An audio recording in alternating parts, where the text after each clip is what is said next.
ቁጥር 11 ክርስቶስ አሁን ስላሉት መልካም ነገሮች ሊቀ ካህናት ሆኖ በመጣ ጊዜ በሰው እጅ ወዳልተሰራችው ከዚህ ፍጥረት ወዳልሆነችው ታላቅና ፍጹም ድንኳን ገባ።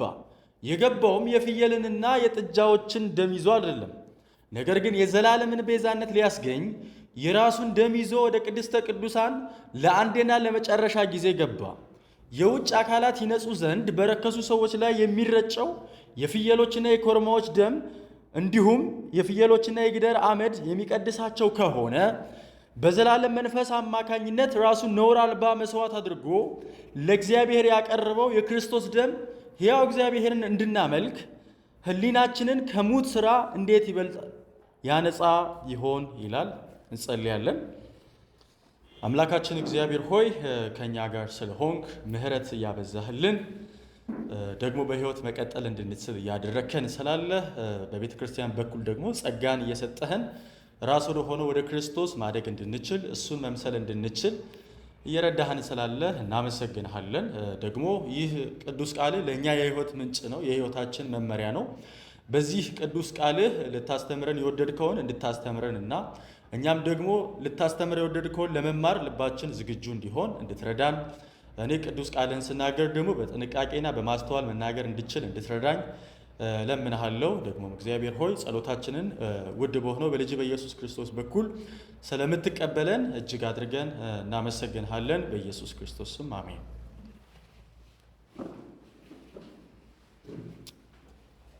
ዛሬ ከቁጥር 1 እስከ 14 ያለውን ነው የምናየው። 4 ቁጥር ብቻ ነው የምንመለከተው።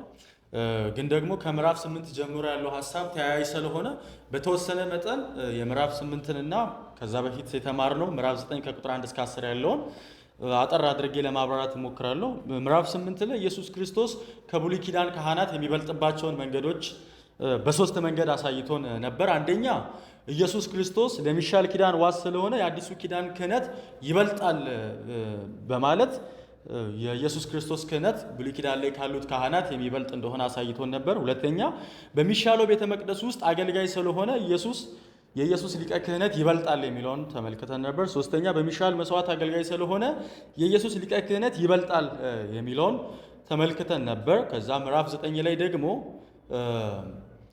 የአዲሱ ኪዳን መቅደስ ከአሮጌው ኪዳን መቅደስ በምን እንደሚሻል ወይም ደግሞ የአሮጌው ኪዳን መቅደስ ከአዲሱ ኪዳን መቅደስ በምን እንደማይሻል ለማየት ሞክረን ነበር።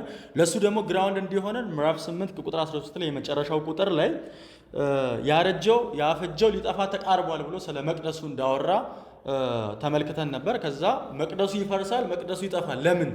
አንደኛ የመጀመሪያው መቅደስ ምድራዊ ስለነበር ነው ብሎ ይነግረናል። ሁለተኛ ከእርሱ ለሚበልጠው መቅደስ ምስያ ወይም ጥላ ነበር፣ ወይም እውነተኛ መቅደስ ስላልነበረ የአዲሱ ኪዳን ወይም ኢየሱስ የገባበት መቅደስ ከአሮጌው ኪዳን መቅደስ ይበልጣል የሚለውን አይተን ነበር። ሶስተኛ ሰዎች ሊደርሱበት የማይችሉበት መቅደስ ነበር። ማለትም ቅድስት የምትባላለች ያቺ ቅድስት ውስጥ ካህናት ነበር የሚገቡት። ከዛ ቅድስተ ቅዱሳን በምትባለው ደግሞ በዓመት አንዴ ሊቀ ካህኑ ነበር የሚገባው።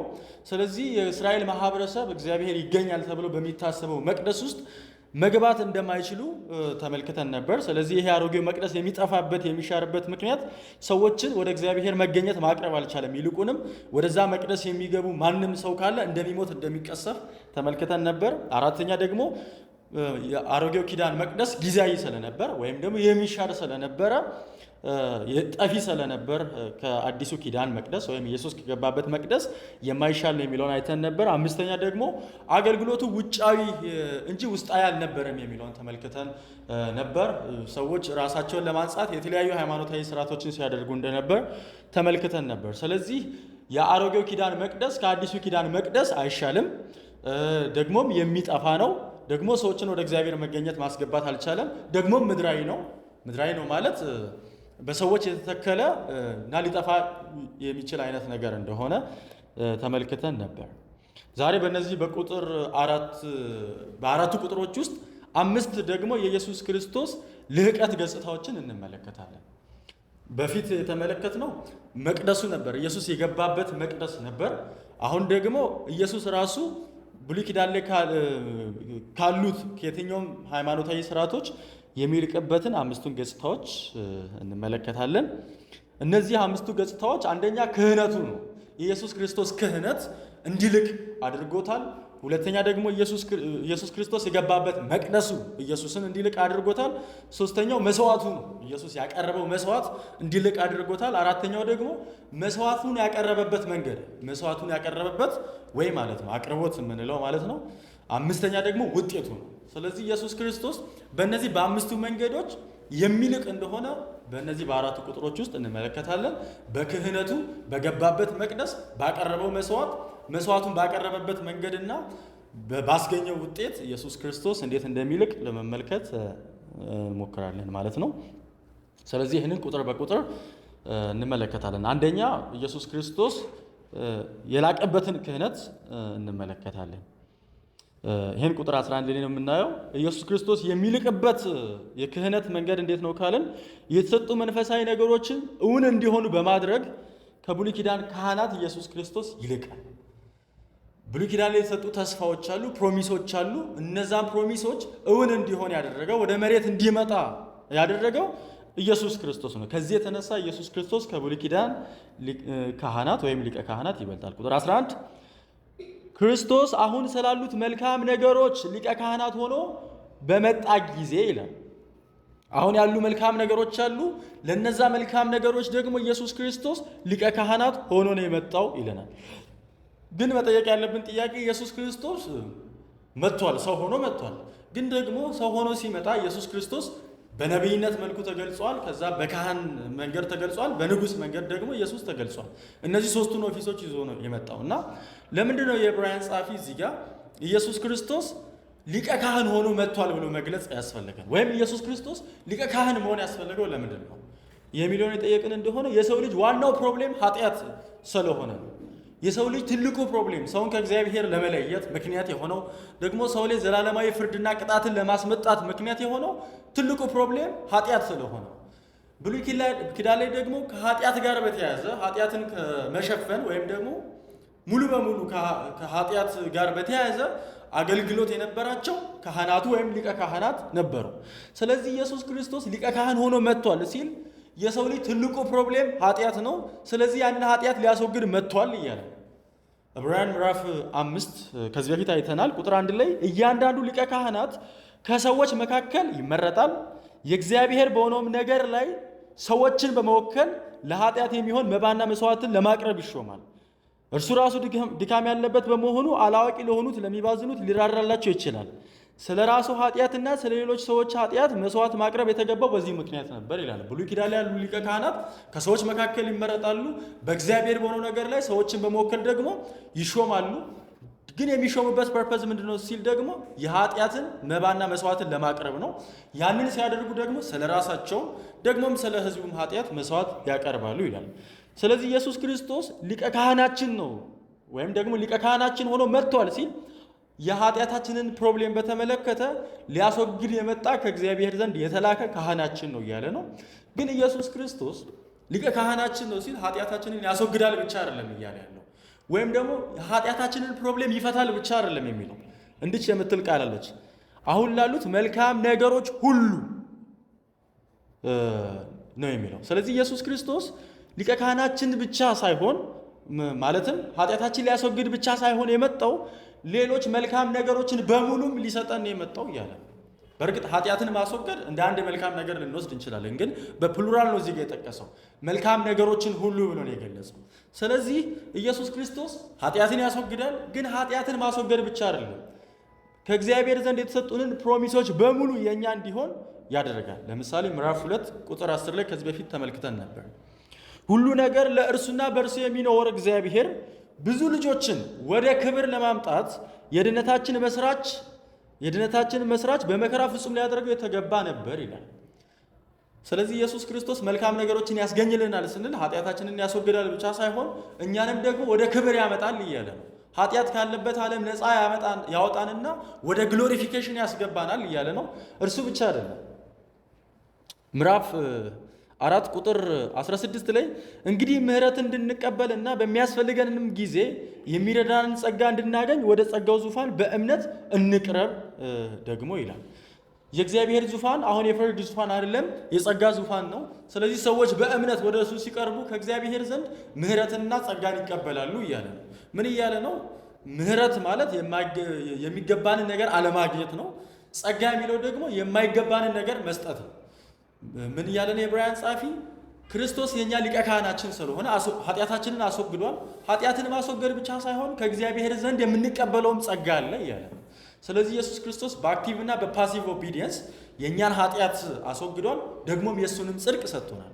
ስለዚህ ኢየሱስ ክርስቶስ ሊቀ ካህናችን ነው ስንል የኃጢአት ዕዳን ማስወገድ ብቻ ሳይሆን የእርሱንም ጽድቅ ለእኛ በመስጠት ሊቀ ካህናችን ሆኖ መጥቷል እያለ ነው። ምዕራፍ 2 ላይ ከተመለከትን የመዝሙረ ዳዊትን መጽሐፍ ምዕራፍ 8ን ያመጣና እግዚአብሔር ለሰው ልጆች ምድርን እንዲያስተዳድሩ ስልጣን ሰጥቷቸው ነበር። ነገር ግን በኃጢአት ምክንያት ከዚህ የስልጣን ሁኔታ ወድቆ ከፍጥረት ጋር ጠበኛ ሆኖ የሰው ልጅ እየኖረ ነበር። ነገር ግን ኢየሱስ ክርስቶስ ሰው ሆኖ በመምጣት ሰዎች ሊያደርጉ ያልቻሉትን ነገር በማድረግ ሩጫውን ሮጦ ሽልማት ከእግዚአብሔር ዘንድ እንደተቀበለ አይተን ነበር። የተቀበለው ሽልማት ግን ለራሱ አይደለም ለእኛ ነው የሰጠው የሚለውን ተመልክተን ነበር። ስለዚህ ኢየሱስ ክርስቶስ ድል በማድረጉ ምክንያት ያገኘውን ውጤት ለእኛም ሰጥቶናል እያለ ነው። ስለዚህ ኢየሱስ ክርስቶስ ድል አድራጊ በመሆኑ ምክንያት ያደረገውንም ድል ለእኛ ሰጥቶናል። ከዚህ የተነሳ ብሉይ ኪዳን ላይ ካሉት ሊቀ ካህናት ይሻላል በክህነቱ ማለት ነው። ኃጢአታችንንም አስወግዷል፣ ደግሞም የእርሱንም ጽድቅ ሰጥቶናል። ሁለተኛ ደግሞ የኢየሱስ የላቀ መቅደስ ምን እንደሆነ ያሳየናል።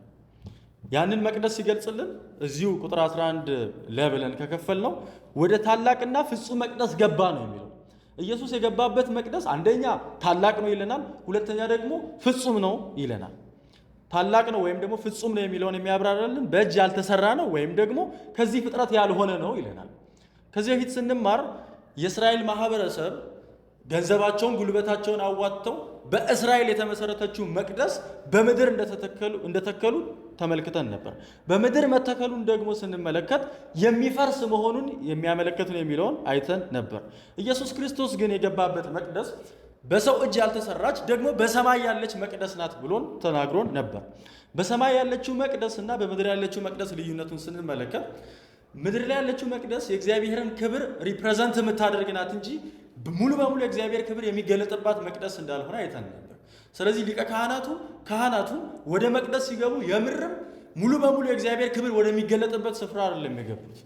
ኢየሱስ ክርስቶስ ግን ስለ እኛ ቀዳሚ የሆነበት መቅደስ በሰማይ ያለችው መቅደስ ሙሉ በሙሉ እግዚአብሔር ክብሩን ዙፋኑን የገለጠበት መቅደስ በመሆኑ ምክንያት የኢየሱስ ክርስቶስ የገባበት መቅደስ ሰማያዊ እና የእግዚአብሔር ክብር የሚገለጥበት በመሆኑ ምክንያት የኢየሱስ ክርስቶስ የገባበት መቅደስ ይበልጣል የሚለውን ነግሮናል ማለት ነው። ግን ደግሞ በጣም በሚገርማችሁ ሁኔታ ምድራዊ መቅደስ የሚፈርስ ነው ብለን ከተስማማን በንጽጽሩ መሰረት ኢየሱስ የገባበት መቅደስ ደግሞ የማይፈርስ መቅደስ ነው።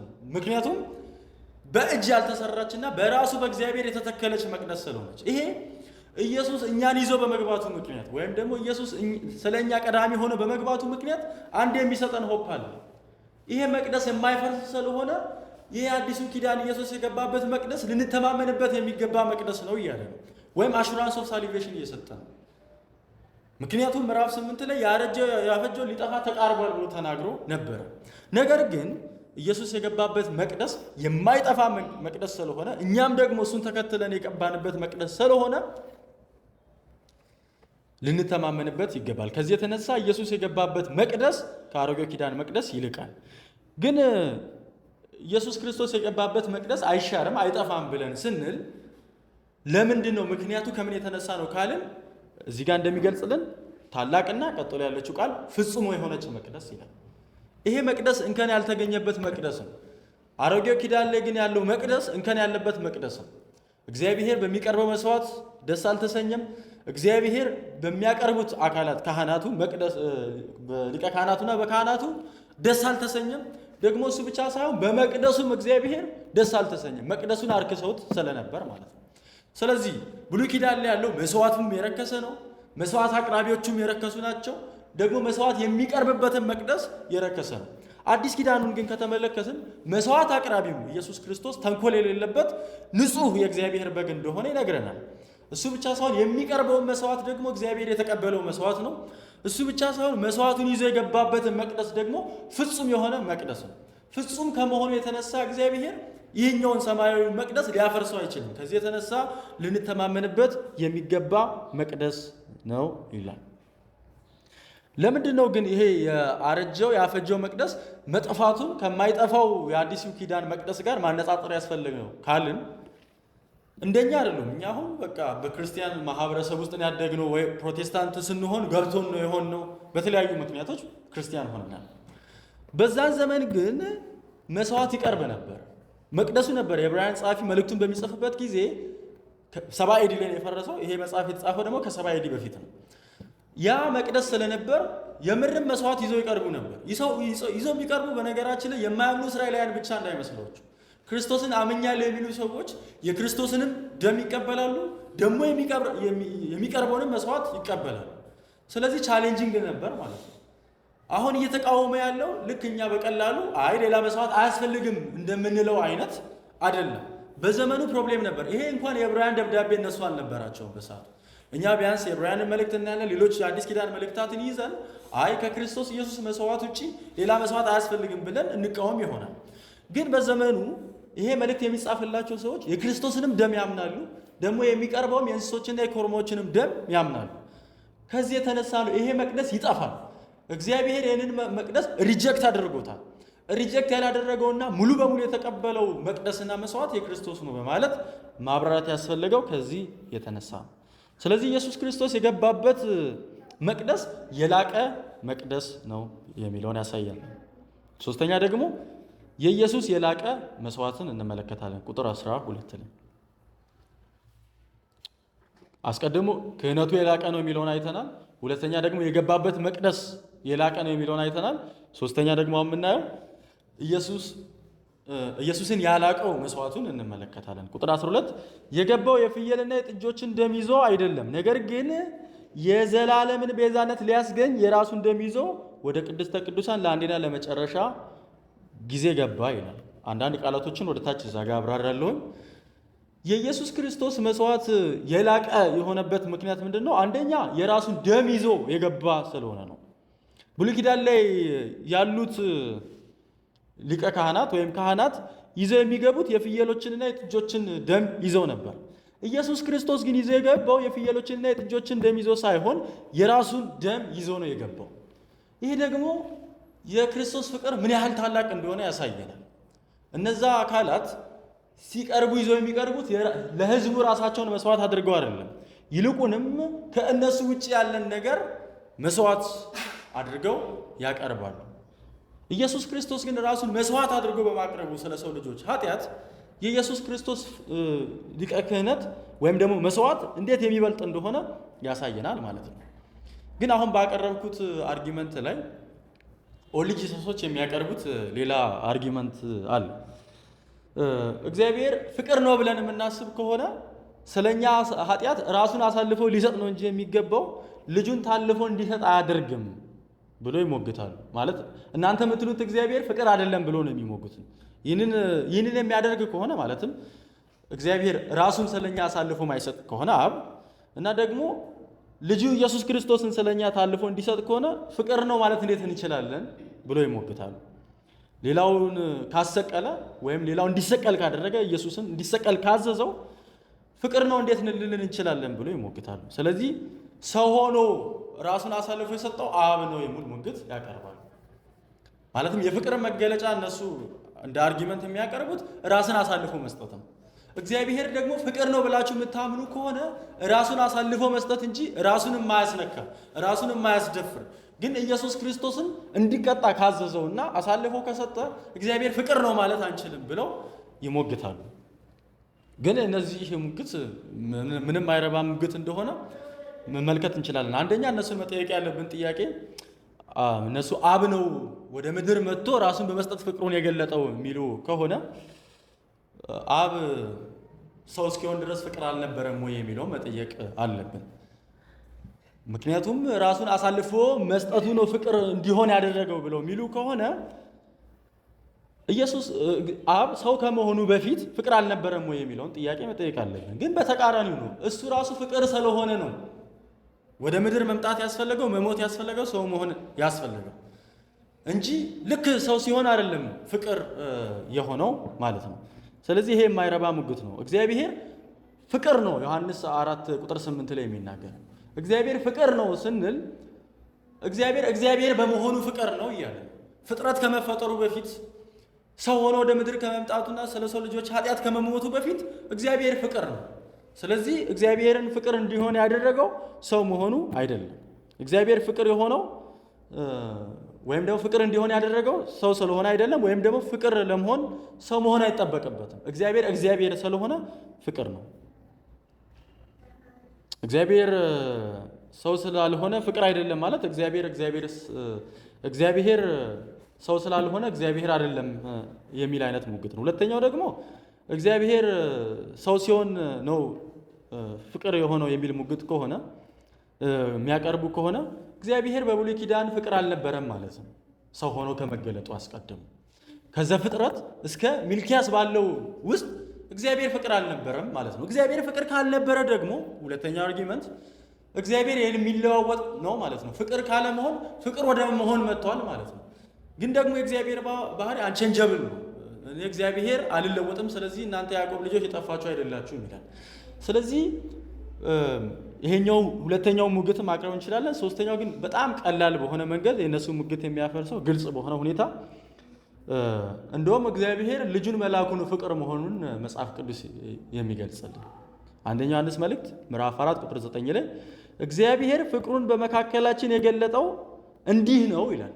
እግዚአብሔር ፍቅሩን በመካከላችን የገለጠው እንዲህ ነው፣ እኛ በእርሱ አማካኝነት በሕይወት እንድንኖር ዘንድ እግዚአብሔር አንድያ ልጁን ወደ ዓለም ላከ። ስለዚህ እግዚአብሔር ፍቅር ነው የምንለው ልጁን በመላኩን ነው ማለት ነው። የግድ እሱ ራሱ መሞት አይጠበቅበትም ፍቅር ለመሆን። አብ ሰው መሆንና መሞት አይጠበቅበትም ፍቅር ለመሆን የግድ። ስለዚህ ኦንሊ ጂሰሶች እግዚአብሔር አብ ሰው ሆኖ በመምጣቱ ነው ፍቅር መሆኑን የገለጠው፣ ያለበለዚያ እግዚአብሔር ፍቅር ነው ሊባል አይችልም የሚል ሙግት አይሰራም። ከመጽሐፍ ቅዱስ ጋር በግልጽ የሚጋጭ ነው። ግን ኢየሱስ ክርስቶስ ራሱን መስዋዕት በማድረጉ የሚልቅ መስዋዕትን እንዳቀረበ መረዳት እንችላለን። የፍቅር መገለጫ ስለሆነ ራሱን አሳልፎ በመስጠቱ። እሱ ብቻ አይደለም፣ ራሱን አሳልፎ ሰጠ ስንል የኢየሱስ ክርስቶስ ሞት የግዳጅ ሞት ሳይሆን የፈቃደኝነት ሞት መሆኑን የሚያሳይ ነው። የብሉይ ኪዳን የትኛዎቹ መስዋዕቶች በፈቃዳቸው ስለ መስዋዕታቸው አጠራጣሪ ነው። ካህናቶቹ ወስዷቸው ነው የሚሰዋቸው የሚያርዷቸው። የኢየሱስ ክርስቶስ ሞት ግን የግዳጅ ሞት አይደለም፣ የፈቃደኝነት ሞት ነው፣ ራሱን አሳልፎ በመስጠቱ። ሮማውያን ጉልበት ስላላቸው አልነበረም ኢየሱስ ክርስቶስ የተሰቀለ፣ ወይም ደግሞ አይሁዳውያን ኢየሱስ ክርስቶስን ለሮማውያን አሳልፈው ስለሰጡት አይደለም ኢየሱስ ክርስቶስ የተሰቀለው ደግሞም የሞተው። ኢየሱስ ክርስቶስ ራሱን በገዛ ፈቃዱ አሳልፎ ስለሰጠ ነው። ዮሐንስ ወንጌል ምዕራፍ 10:18 ላይ ሕይወቴን በራሴ ፈቃድ አሳልፌ እሰጣለሁ እንጂ ከእኔ ማንም አይወስዳትም፣ አሳልፌም ለመስጠትም ሆነ ለማንሳት ስልጣን አለኝ፣ ይህን ትእዛዝ የተቀበልኩት ከአባቴ ነው ይላል። ስለዚህ ሕይወቴን በፈቃዴ ነው አሳልፌ የምሰጠው፣ ማንም ሕይወቴን ነጥቆ አይወስድም እያለ ነው። ስለዚህ የቀረበው መስዋዕት የፈቃደኝነት መስዋዕት እና ፍቅሩን ራሱን አሳልፎ በመስጠቱ የተገለጠበት መስዋዕት በመሆኑ የሚልቅ ነው። እሱ ብቻ አይደለም፣ ሌላ የሚልቅበትን መንገድ ወደታች እንመለከታለን። እና ኢየሱስ ክርስቶስን ካያችሁ በፈለጉት ጊዜ ይዘውት እንደማይገድሉት አሳይቶ ነበር። ተሰብስበው አይሁዳውያን ሊገድሉት ሲፈልጉ በመካከላቸው ሲያልፍ እንመለከታለን። እሱ ብቻ አይደለም፣ ዮሐንስ 18ን ከተመለከትን ሊይዙት መጥተው ኢየሱስ ማን ነው ብለው ሲጠይቁ እኔ ነኝ ብሎ ሲላቸው ወድቀው ነበር። ተመልሰውም ተነስተው ማን ነው ብለው ይጠይቁታል። እዛ ተመልሰው ሲወድቁ እንመለከታለን። ከዛ አባቴ ቢፈልግ ከሰማይ ስንተኛውን ጭፍራ መላእክትን ልኮ ያጠፋቸው ነበር ብሎ ራሱን አሳልፎ እንደሰጠ እንመለከታለን። ስለዚህ የቀረበው መስዋዕት አንደኛ የፍየሎችና የኮረሞች ደም ይዞ ስላልገባ የሚልቅ ነው ራሱን አሳልፎ በመስጠቱ። እሱ ብቻ ሳይሆን በፈቃደኝነት ራሱን አሳልፎ በመስጠቱ የኢየሱስ ክርስቶስ መስዋዕት ይበልጣል ማለት ነው። ደግሞ የሚበልጠው ሌላኛው ነገር ለአንዴና ለመጨረሻ ጊዜ የቀረበ መስዋዕት ስለሆነ ነው። ይህ ማለት ነገ ለምንሰራውም ኃጢአት ተስፋችን እኛ የምናደርገው ሌሎች መልካም ነገሮች እንዳልሆኑም የሚያሳይ ነው። ኢየሱስ ክርስቶስ ይዞ የገባው መስዋዕት ለአንዴ ነው፣ ደግሞም ለዘለዓለም የሆነ መስዋዕት ነው። ምን ማለት ነው? በሌላ አባባል ብሉይ ኪዳን ላይ የሚቀርቡ መስዋዕቶችን ካያችሁ፣ ለምሳሌ ትላንት የተሰራ ኃጢአት ካለ ዛሬ መስዋዕት ያቀርባል። ነገ መስዋዕት የሚያቀርቡበት ምክንያት ደግሞ ነገ ኃጢአት ስለሚሰሩ ነው። አንድ ያቀረቡት መስዋዕት ትላንት ለሰሩትና ነገ ለሚሰሩት አሹራንስ አይደለም። ከዚህ የተነሳ ያ የቀረበው መስዋዕት ከዚህ በፊት ለሰሩት እንጂ ከዚህ በኋላ ለሚሰሩት ኃጢአት ማስተማመኛ አይደለም። ኢየሱስ ክርስቶስ ግን አንድ ያቀረበው መስዋዕት ለሁሌም የሚሰራው ለሁሌ ኃጢአት ስንሰራ ለሁሌ መስዋዕት ማቅረብ ስለማይጠበቅበት ነው። ስለዚህ ምን እያለን ነው? ኢየሱስ ክርስቶስ ትላንት ለሰራ ነው ኃጢአት፣ ዛሬ ለሰራ ነው ኃጢአትና ለወደፊት ለምንሰራው ኃጢአት የተከፈለ ክፍያ በመሆኑ የኢየሱስ ክርስቶስ መስዋዕትነት እጅግ የሚበልጥ ነው ማለት ነው። ኃጢአታችንን በተመለከተ የእኛ መልካም ስራ አያጣፋውም። በነገራችን ላይ አሁን ኦርቶዶክሶች እንደሚሉት ልክ ኦሪጂናል ሲን ኢየሱስ የሞተው የእኛን ኦሪጂናል ሲን ለማስወገድ ነው። ከአዳም የመጣውን ያንን ፎሊን ኔቸር ብሎ የሚሉት ኦሪጂናል ሲን አይሉም። በእርግጥ ፎሊን ኔቸር ያንን እንትን ለማለት ነው። ከዛ ደግሞ የሚሰሩት ክርስቶስን ካመኑ በኋላ የሚሰሩት ኃጢአት ቅዱስ ቁርባን ኃጢአትን ያስተሰርያል ብሎ ያምናሉ። ጥምቀት ኃጢአትን ያስተሰርያል ብሎ ያምናሉ። መልካም ስራዎች ኃጢአትን ያስተሰርያል ብሎ ያምናሉ። ለዛ ነው ባይዜ በደህንነታቸው እርግጠኛ የማይሆኑት። ኃጢአታቸውን በተመለከተ በሚያደርጓቸው ድርጊቶች ላይ ስለሚተማመኑ ነው ደህንነታቸው ላይ እርግጠኛ የማይሆኑት። ግን እኛ ደህንነታችን ላይ እርግጠኛ የምንሆነው ኃጢአታችንን በተመለከተ በምናደርገው ድርጊት ላይ ሳይሆን የምንተማመነው ክርስቶስ ባደረገልን ድርጊት ላይ ስለሆነ ነው። ለምን ካልን ክርስቶስ አንዴ መስዋዕት አቅርቧል። ደግሞም ያቀረበው መስዋዕት ለዘለዓለም ስለሆነ ማለት ነው። ከዚህ የተነሳ ኢየሱስ ያቀረበው መስዋዕት የላቀ ነው። አራተኛ የኢየሱስ የላቀ አቅርቦት ወይም መስዋዕቱን ያቀረበበት መንገድ እንመለከታለን። ቁጥር 14 ላይ እናገኛለን። በዘላለም መንፈስ አማካኝነት ራሱን ነውር አልባ መስዋዕት አድርጎ ለእግዚአብሔር ያቀረበው ይላል። ኢየሱስ ያቀረበበት መንገድ ከሌሎች ከብሉይ ኪዳን ከቀረቡበት መንገዶች የሚለየው እንዴት ነው ካልን በመንፈስ ቅዱስ አማካኝነት ስለሆነ ነው። በዘላለም መንፈስ ይላል።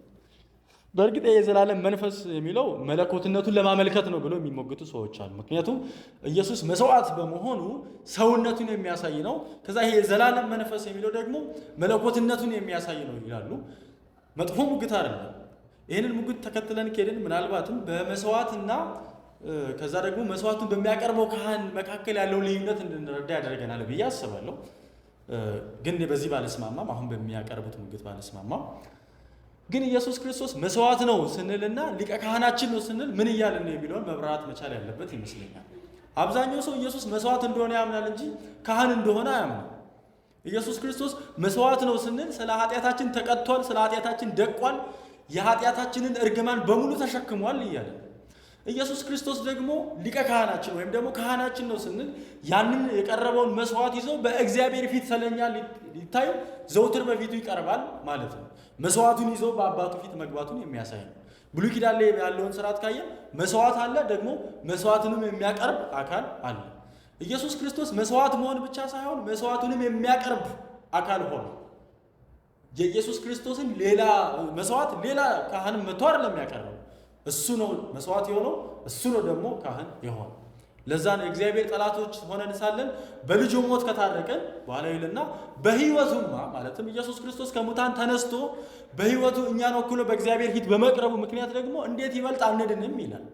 ስለዚህ ኢየሱስ ክርስቶስ በሕይወቱ ሲል በሊቀ ክህነቱ ወይም ደግሞ በክህነቱ እያለ የእግዚአብሔር ጠላቶች ሳለን ደግሞ በሞቱ ታርቀናል ሲል ደግሞ መስዋዕት በመሆኑ ስለዚህ ኢየሱስ ክርስቶስ መስዋዕት ሆኗል፣ ደግሞ መስዋዕቱንም ያቀረበ ካህን ሆኗል ብለን እናምናለን።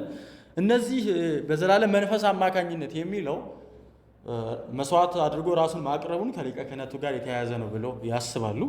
ከዛ ይልቅ ግን ጆን ካልቪን እንደሚለው የዘላለም መንፈስ የሚለው ከመንፈስ ቅዱስ ጋር ብናያይዝ ጥሩ ነው። ስለዚህ መንፈስ ቅዱስ ኢየሱስ ክርስቶስ ያቀረበውን መስዋዕት ሪጀክት አላደረገውም እያለ አክሰፕት አድርጎታል እያለ ወደ እግዚአብሔር እንዲደርስ ተባብሮታል እያለ አዲሱ ኪዳን ላይ እግዚአብሔር ተሳትፎበታል፣ ክርስቶስ ተሳትፎበታል፣ መንፈስ ቅዱስ ደግሞ የክርስቶስ ስራ ተቀባይነት እንዲያገኝ ተሳትፎበታል ማለት ነው። ብሉይ ኪዳን ላይ ያለው መቅደስ ካለ ደግሞ ከተመለከትን ደግሞ የእግዚአብሔር መንፈስ ከመቅደሱ ርቆ እንደነበር እንመለከታለን። ግን ደግሞ ኢየሱስ ያቀረበውን መስዋዕት ስንመለከት በመንፈስ ቅዱስ አማካኝነት በመሆኑ ያቀረበበት መንገድ የሚልቅ እንደሆነ እንመለከታለን። እሱ ብቻ ሳይሆን ያቀረበበት መንገድ እንዲልቅ ያደረገው ነውር አልባ መስዋዕት አድርጎ ለእግዚአብሔር አቀርቧል ይለናል። በመንፈስ ቅዱስ አማካኝነት መቅረቡ ብቻ ሳይሆን ሌላ የሚያስገርመው ነገር ነውርና እንከን የሌለበት መስዋዕት በመሆኑ ምክንያት እንደዛ ሆነ በመቅረቡ ምክንያት የቀረበበት መንገድ እጅግ የላቀ ነው ብለን መረዳት እንችላለን። በእርግጥ ብሉይ ኪዳን ላይ ያሉ መስዋዕቶች ነውር ሊኖራቸው አይገባም። ነውር ሊኖራቸው አይገባም ስል ግን ብሉይ ኪዳን ላይ ያሉ መስዋዕቶች ነውር አልባ ናቸው ስንል አንካሳ ያልሆነ ሰውነቱ ላይ ቁስል የሌለ መግል ምናምን የምንላቸው አይነት ነገሮች ማለት ነው። እንደነዚህ አይነት ነገሮች የሌሉት ነው ነውር አልባ ተብሎ የሚጠሩት። ግን ደግሞ ኢየሱስ ክርስቶስ ያቀረበበትን መንገድ ካየን ደግሞ ነውር አልባ ነው ስንል ከኃጢአት ጋር በተያያዘ ነው። ኢየሱስ ክርስቶስ መስዋዕቱን ሲያቀርብ ያቀረበው ንጹሕ ከመሆኑ የተነሳ ነው። ደግሞ ንጹሕ ከመሆኑ የተነሳም እግዚአብሔር እንዲቀበለው ምክንያት አድርጎታል ማለት ነው። ከዚህ በፊትም ዕብራውያን ላይ አይተናል። ዕብራውያን 7 ቁጥር 26 ላይ እንግዲህ ለእኛ የሚያስፈልገውን ቅዱስ ነቀፋ የሌለው ንጹሕ ከኃጢአተኞች የተለየ ከሰማያት በላይ የከበረ እንዲህ ያለ ሊቀ ካህናት ነው። እርሱም እንደ ሌሎች ሊቀ ካህናት በመጀመሪያ ስለ ራሱ ኃጢአት ከዚያም ስለ ሕዝቡ ኃጢአት በየቀኑ መስዋዕት ማቅረብ አያስፈልገውም። ራሱን በሰጠ ጊዜ ስለ ኃጢአታቸው ለአንዴና ለመጨረሻ ጊዜ መስዋዕት አቅርቧልና ሕጉ ደካማ የሆኑትን ሰዎች ሊቀ ካህናት አድርጎ ይሾማልና ከሕጉ በኋላ የመጣው ክርስቶስ ማለት ነው የመጣው መሐላ ግን ለዘላለም ፍጹም የሆነውን ልጁን ሾሟል ይላል። ስለዚህ ብሉይ ኪዳን ላይ የሚያቀርቡትን መስዋዕቱን የሚያቀርቡትን ካህናት ካየን ነውር ያለባቸው ናቸው፣ ነቀፋ ያለባቸው ናቸው፣ ንጹሕ ያልሆኑ ናቸው፣ ከኃጢአተኞች ያልተለዩ ናቸው። ኢየሱስ ክርስቶስ ግን የእኛ ሊቀ ካህናት በሰማያት ያረገ ነው፣ ከኃጢአተኞች የተለየ ነው፣ ነቀፋ የሌለበት ነው። ከዚህ የተነሳ መስዋዕቱ የቀረበበት መንገድ እጅግ የተለየ ነው። መስዋዕቱ ንጹሕ መሆን ብቻ ሳይሆን መስዋዕቱን ያቀረበው አካል ራሱ ንጹሕ ነው። ብሉይ ኪዳን ላይ ግን የነበሩት ስለ ራሳቸውና ስለ ሕዝቡ ኃጢአት ነው መስዋዕት የሚያቀርቡት፣ ኢቭን ኢፍ እነሱ ራሱ ንጹሕ አይደሉም። ስለዚህ ኢየሱስ ክርስቶስ ያቀረበበት መስዋዕቱን ያቀረበበት መንገድ እጅግ የላቀ ነው፣ ነውር የሌለበት እንከን የሌለበት። አንደኛ ጴጥሮስ 1 ቁጥር 19 ላይ ነገር ግን እናንተ የተዋጃችሁት ነውርና እንከን እንደሌለበት በግ ደም በክርስቶስ ክቡር ደም ነው ይላል። ደሙም ነውር የለበትም፣ እንከን የለበትም። ደግሞም ሲያቀርብም ደግሞ እሱ ንጹሕ ነው። ኢየሱስ ክርስቶስ እንከን የሌለበት ስለ ራሱ ኃጢአት መስዋዕት ማቅረብ ስለማይችል ዕብራውያን ምዕራፍ 5 የሚነግረን ከሞት ሊያድነው ወደሚችለው ጌታ ከታላቅ ጩኸት ጋር በእንባና በምልጃ ለእግዚአብሔር ጸሎት እንዳቀረበ ይነግረናል። ስለ ሕዝቡ ራሱን ኃጢአት መስዋዕት አድርጎ ያቀርቧል። ስለ ራሱ ግን ከሞት ሊያድነው ወደሚችለው አምላክ ልመናና ምልጃን ነው እንጂ ያቀረበው ስለ ራሱ መስዋዕት አላቀረበም ማለት ነው። አምስተኛ የኢየሱስ የላቀ ውጤት፣ ይሄ የመጨረሻው ነው። ኢየሱስ ክርስቶስ የላቀ የሆነው ሌላው በመስዋዕቱ ያስገኘው ውጤት ነው። ቁጥር 13 እና 14 የውጭ አካላቸው ይነጻ ዘንድ በረከሱ ሰዎች ላይ የሚረጨው የፍየሎችና የኮርሞች ደም እንዲሁም የፍየሎችና የጊደር አመድ የሚቀድሳቸው ከሆነ በዘላለም መንፈስ አማካኝነት ራሱን ነውር አልባ መስዋዕት አድርጎ ለእግዚአብሔር ያቀረበው የክርስቶስ ደም ሕያው እግዚአብሔርን እንድናመልክ ሕሊናችንን ከሙት ሥራ እንዴት ይበልጥ ያነጻ ይሆን ይላል። እዚህ ጋር አንድ መመልከት ያለብን በዚህ ቁጥር ውስጥ የብሉይ ኪዳን መስዋዕቶች ስጋን ማንጻት እንደሚችሉ አልሸሸገም። ያነጻሉ ብሎ ያምናል። ግን ስጋን ያነጻሉ የብሉይ ኪዳን መስዋዕቶች ማለት ምን ማለት ነው? ይህንን ለመረዳት የሚቀርበውን የመስዋዕት አይነት ማየት በጣም ወሳኝ ነው ብዬ አስባለሁ። ቀይ ጊደር ነበር የሚቀርበው። በዚህ በዕብራውያን ኮንቴክስት ቁጥር 18 ላይም ይነግረናል። እያወራ ያለውም ስለሚቀርበው የቀይ ጊደር ነው። ወይም ደግሞ ብሉይ ኪዳን ላይ ከሚቀርቡት የመስዋዕት አይነቶች የተለየ የመስዋዕት አይነት ነው ይሄኛው። ከጥጃ ያለፈ ነው የቀይ ጊደር ወይም ደግሞ ሙሉ ጥጃ ያልሆነ ማለት ነው። ዘኍልቍ 16 ላይ ይህንን በስፋት ታገኙታላችሁ። ካህኑ እቺን ጊደር ይወስዳታል። ይዟት ይመጣና ከቅጥር ውጭ ጊደሯን ይወስድና እቺ ቀይዋን ሙሉ በሙሉ ቀይ የሆነችውን ጊደር ከቅጥር ውጭ ይወስድና ይሰዋታል። ሙሉ በሙሉ ከነ ቆዳዋ ሙሉ በሙሉ አንድም ፈርሷ ምንም ሳይወጣ ማለት ነው ሙሉ በሙሉ ያቃጥላታል። ሙሉ በሙሉ ካቃጠላት በኋላ እሳቱ እስኪጠፋ ድረስ አመድ እስክትሆን ይጠብቃል። አመድ ከሆነች በኋላ አመዱን ይይዝና ከቅጠል ውጭ ከነበረው ወደ መቅደስ ይገባል። ወደ መቅደሱ ይዞ ይገባና ንጹህ ውሃ ያመጣል። የምንጭ ውሃ ሊሆን ይችላል ወይ የዝናብ ውሃ። ያንን ውሃና አመዱን ይቀላቅልና ከዛ በኢጾፕ ያንን የተቀላቀለውን አመድ በውሃ የተደባለቀውን አመድ ይዞ ይመጣና በረከሱ ሰዎች ላይ ይቀባል። እነዚህ የረከሱ ሰዎች የምንላቸው ምን አይነት ሰዎች ነው ካልን ከኃጢአት ጋር የተያያዘ አይደለም። ባይዜ ስጋን ለማንጻት ነው የሚለው። ይህ ስጋን ለማንጻት የሚለው በተለያየ ደዌና በተለያየ በሽታ የተጠቁ ናቸው። ስለያን መመልከት ትችላላችሁ። ስለዚህ ይህ የተደባለቀውን በውሃ የተደባለቀውን አመድ በኢጾፕ ሰውነታቸው ላይ ያደርግና ሰውነታቸው ከበሽታ ይፈወሳል። ብሉይ ኪዳን ላይ ያለው መስዋዕት በመሰረቱ ኃጢአት ማስወገድ እንደማይችል የዕብራውያን መጽሐፍ ይናገራል። ግን ደግሞ የማይክደው ነገር ይህ የቀረበ ያለው መስዋዕት የቀይ ጊደሩ ሰዎች ካለባቸው ከተለያየ በሽታ ነፃ ያወጣቸዋል። ወይም ደግሞ ይሄ መርከስ የሚለው ሴርሞኒያል ከምንላቸው ነገሮች ነው። የረከሱ ሰዎች፣ የቆሸሹ ሰዎች፣ የደሙ ሰዎች፣ የቆሰሉ ሰዎች ከካህናት ጋር ከመቅደሱ ጋር ምንም አይነት ግንኙነት የላቸውም። ስለዚህ እነዛን ሰዎች ንጹህ ለማድረግ ከረከሱበት ነፃ ለማድረግ ይሄ መስዋዕት ይሰዋ ነበር ማለት ነው። ቁጥር 19 ላይ እዚሁ ምዕራፍ 9 ላይ እናገኛለን። ሙሴ እያንዳንዱ የሕግ ትእዛዝ ለሕዝቡ ሁሉ ከተናገረ በኋላ የጥጆችን ደም ከውሃ ከቀይ በግ አሁን ቅድም ያየነው ከቀይ በግ ጠጉርና ከሂሶጵ ጋር ወስዶ በመጽሐፉና በሕዝቡ ላይ ረጨው ይላል እና ዘሌዋውያን 16ን መመልከት ትችላላችሁ። ግን ክርስቶስ ያስገኘው ውጤት ስጋን የረከሱ ሰዎችን ነፃ ለማድረግ አይደለም። ክርስቶስ ያስገኘው ምን አይነት ውጤት ነው? ክርስቶስ ያስገኘው ቁጥር 14 ላይ የክርስቶስ ደም ሕያው እግዚአብሔርን እንድናመልክ ሕሊናችንን ከሞት ሥራ እንዴት ይበልጥ ያነጻ ይሆን ይላል። ሰውነታችንን አይደለም የሚያነጸው፣ ሕሊናችንን ነው የሚያነጸው። የሰው ልጅ ትልቁ ፕሮብሌም ውስጡ ነው። ኃጢአተኛ ከመሆኑ የተነሳ ሲንፉል ኔቸር በውስጡ ስላለ የአዳም ኦሪጂናል ሲን በውስጡ ስላለ ውስጡ ስለረከሰ ሰውን የሚያረክሰው ከውስጥ ወደ ውጭ የሚወጣው እንጂ ከውጭ ወደ ውስጥ የሚገባ አይደለም ብሎ ኢየሱስ ክርስቶስ ተናግሯል። የሰው ሕሊና ስለቆሸሸ በኃጢአት ምክንያት ኢየሱስ ክርስቶስ ያቀረበው መስዋዕት የሰውን ውስጣዊ ክፍል ለማደስ ነው ይላል። ስለዚህ የሰው ልጅ ትልቁ ፕሮብሌም ደግሞ ሌላኛው ውስጣዊ እንጂ ውጫዊ አይደለም። ስለዚህ የሰው ልጅን ትልቁ ፕሮብሌምን በማደስ ውስጡን በማደስ እግዚአብሔር በፕሮግረሲቭ ደግሞ ውጩን እያደሰ ይመጣል ማለት ነው። በሚታዩ ነገሮች እየለወጣቸው ይመጣል። አዲስ ኪዳኑም ደግሞ በረከት ካየን ሕጌን በልቦናቸው አኖራለሁ፣ አዲስንም ልብ እሰጣቸዋለሁ፣ አዲስንም መንፈስ እሰጣቸዋለሁ ነው የሚለው። ምዕራፍ 8 ላይም ተመልክተናል። ይሄን ትልቁ ፕሮብሌም ውስጥ ስለሆነ እግዚአብሔር የድንጋይ ልብ ያወጣል፣ የስጋን ልብ ይጨምራል። ከዛ መንፈስን ደግሞ በውስጣችን ያስገባል። ደግሞ ሕጉን ደግሞ በልባችን ያኖራል ማለት ነው። በተጻፈ ጽላት ላይ አይደለም የሚያደርገው። ስለዚህ ኢየሱስ ክርስቶስ ሊያጸዳ የመጣው ውጫዊ ነገራችንን ሳይሆን ውስጣዊ ነገራችንን ነው ማለት ነው። ሕሊና ደግሞ ኃጢአተኛ ነህ ብሎ ከከሰሰ ምን እንላለን? ወደ እግዚአብሔር የመቅረብ የምንችልበት ድፍረት አይኖረንም። ሰው ኃጢአተኛ እንደሆነ ከተሰማው፣ ኃጢአት እንዳለበት ከተሰማው እንዴት ነው ቅዱሱ እግዚአብሔር ጋር ለመቅረብ ድፍረት የሚኖረው? ስለዚህ ኢየሱስ ክርስቶስ ሕሊናችንን አንጽቷል ሲል እያለ ያለው ወደ እግዚአብሔር መቅረብ የምንችልበትንም ድፍረት አግኝተናል እያለ ነው። ኃጢአታችንን በተመለከተ የሚጠብቀን ስጋት የለንም። ያ ስጋት በሙሉ ክርስቶስ ላይ ስላረፈ ከክርስቶስ የተነሳ እግዚአብሔር ጋር ስንቀርብ በልበ ሙሉነትና በነፃነት እንቀርባለን። ለምን?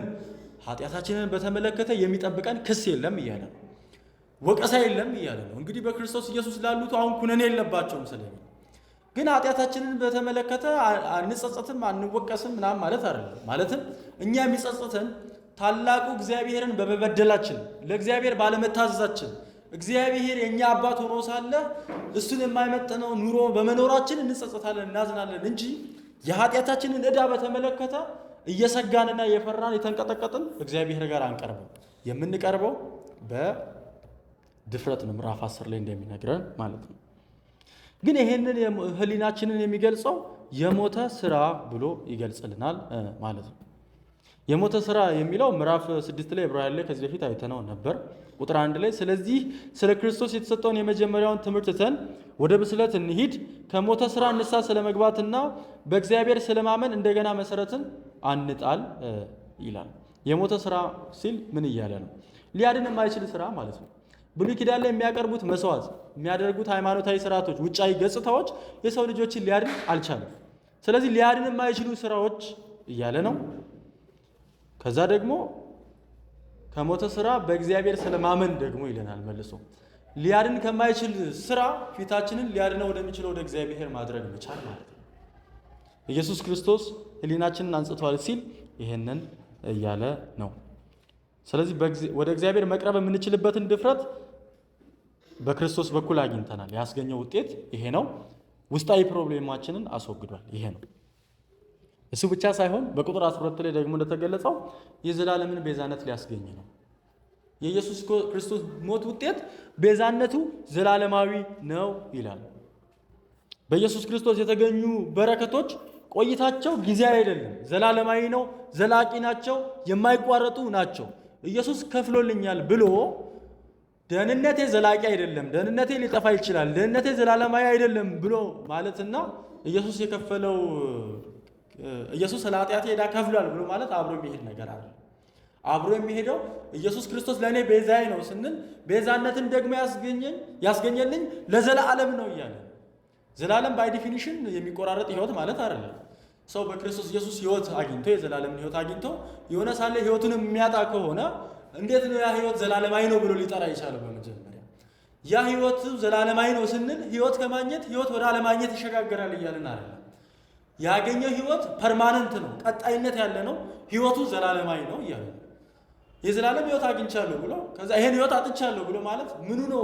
ሎጂካሊ ራሱ አያስኬድም። ዘላለም ማለት የማይቋረጥ ህይወት፣ የማይቆራረጥ ህይወት ማለት ነው። ኢየሱስ ያስገኘልን ህይወት ዘላለማዊ ነው እያለ ነው። ዘላለማዊ ቤዛነትን አስገኝቷል ይለናል። ቤዛ ማለት ያው ቀለል ባለ ቋንቋ ዋጋ ከፍሎ ነፃ ማውጣት ማለት ነው። ስለዚህ ኢየሱስ ቤዛችን ነው ሲል የከፈለው ዋጋ አለ፣ ደግሞ ነፃ ያወጣንን ነገር አለ። ኢየሱስ ምን ከፈለ? ከምንስ ነፃ አወጣን ካልን ኢየሱስ ራሱን ነው መስዋዕት አድርጎ ዋጋ አድርጎ የከፈለው። ከምንድን ነው ነፃ ያወጣን ያልነው እንደሆነ ደግሞ ከእግዚአብሔር ቁጣ ነው እኛን ነፃ ያወጣን ማለት ነው። ስለዚህ ኢየሱስ ክርስቶስ ቤዛችን ነው ስንል እኚህን ሁለቱን ነገሮች እያለን ነው። ስለ እኛ መስዋዕት ሆኗል። ከዚህ የተነሳ ከእግዚአብሔር ቁጣ እኛን ነፃ አውጥቶናል። በነፃነት ልኖር ክርስቶስ ነፃ አወጣን የሚለው ይሄንን ነው ማለት ነው። ከነዚህ ከአራቱ ቁጥሮች ወይም በአራቱ ቁጥር ውስጥ ከተማርናቸው ነገሮች ምን እናገኛለን የሚለውን አይተን እንጨርሳለን። ሶስት ነገሮችን። አንደኛ የዘላለምን ቤዛነት ስላገኘን እግዚአብሔርን ልናመሰግን ይገባል። እግዚአብሔር ደህንነታችንን ጀምሮት የቀረውን እናንተ ስሩ ቢል ምንድነው ልንሆን የምንችለው? የእኛ ተስፋ ምንድን ነው? እኛ ራሳችንን እኮ እናውቀዋለን። ክርስቲያን ከሆንን በኋላ እግዚአብሔርን እንዴት እንደምንበድልም እናውቃለን። እግዚአብሔርም ወደዚህ ወደ አዲሱ ኪዳን ሲያስገባን እኛን ተማምኖ አይደለም። ልጆቼ ኃጢአት አይሰሩም፣ ልጆቼ መልሰው አይበድሉኝም ብሎ አይደለም እግዚአብሔር እኛን ያስገባው። ይልቁንም በቀረበው መስዋዕት ተማምኖ ነው እግዚአብሔር እኛን አዲሱን ኪዳን መስዋዕት አካል ያደረገን። ከዚህ የተነሳ የዘላለምን ቤዛነት አስገኝቶልናል።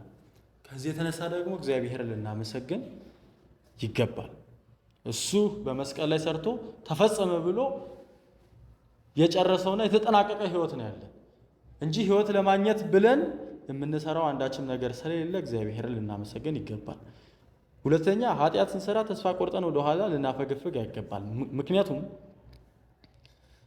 በኃጢአት ምክንያት የሚጠብቀንን ፍርድ ክርስቶስ ስለተቀበለ። ብዙ ሰው ኃጢአት ሲሰራ ቸርች መምጣት ያቆማል፣ መጸለይ ያቆማል፣ መጽሐፍ ቅዱስ ማንበብ ያቆማል። እኚህን ሁሉ ነገሮች የሚሆነው ኃጢአቱ ተስፋ ስለሚያስቆርጠው ነው፣ ፍርድ ይጠብቀኛል ብሎ ስለሚያስብ ነው። ግን ኃጢአት ስንሰራ ተስፋ መቁረጥ የለብንም። የቀረበው መስዋዕት ታላቅ ነው።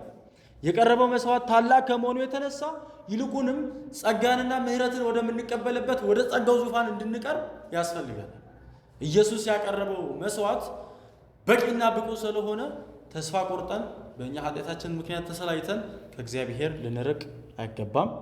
ሶስተኛ ክርስቶስ እኛን ያዳነን እግዚአብሔርን እንድናመልከው ነው። ለምን ዳነን? ቁጥር 14 ላይ በዘላለም መንፈስ አማካኝነት ራሱን ነውር አልባ መስዋዕት አድርጎ ለእግዚአብሔር ያቀረበው የክርስቶስ ደም ያው እግዚአብሔርን እንድናመልክ ሕሊናችንን ከሞተ ስራ እንዴት ይበልጥ ያነጻ ይሆን ይላል።